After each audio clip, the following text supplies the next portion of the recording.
నువ్వు ఏ సమస్య గురించైనా చింతించుట వలన ఆ సమస్యకు పరిష్కారం దొరుకుతుందా? లేదా చింతించుట ద్వారా ఆ సమస్య తీరుతుందా?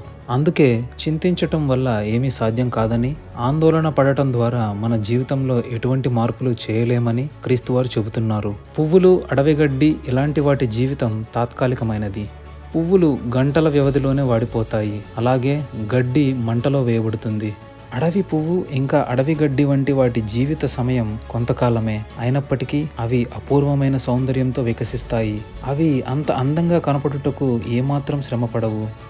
కేవలం దేవుని సృష్టి ఎంతో గొప్పది మరియు సౌందర్యవంతమైనది కనుక వాటికి ఆ వైభవం లభించింది. కానీ సొలొమోను యొక్క వైభవం అనగా ధనం, విలువైన వస్తువులు, సుందరమైన భవనములు అన్నీ మానవ శ్రమచే నిర్మించబడినవి. సో దేవుని సృష్టిలోని భాగమైన ప్రకృతి యొక్క అందం మనుషుల చేత నిర్మించబడిన వాటికన్నా ఎంతో గొప్పదని ప్రభువారు చెప్తున్నారు. మరి నువ్వు కూడా దేవుడు తన స్వరూపములో సృష్టించిన సృష్టివే కదా. అడవి పువ్వునే అంత సుందరంగా అలంకరించినప్పుడు నీకు వస్త్రముల కొదవ ఎందుకు కలుగుతుంది? కాబట్టి ఏమి ధరించుకుందునో అని ఎన్నడూ చింతించకు. తండ్రి నీకు నిశ్చయముగా వస్త్రములు ధరింపజేస్తాడు అని ప్రభువారు పలుకుతున్నారు.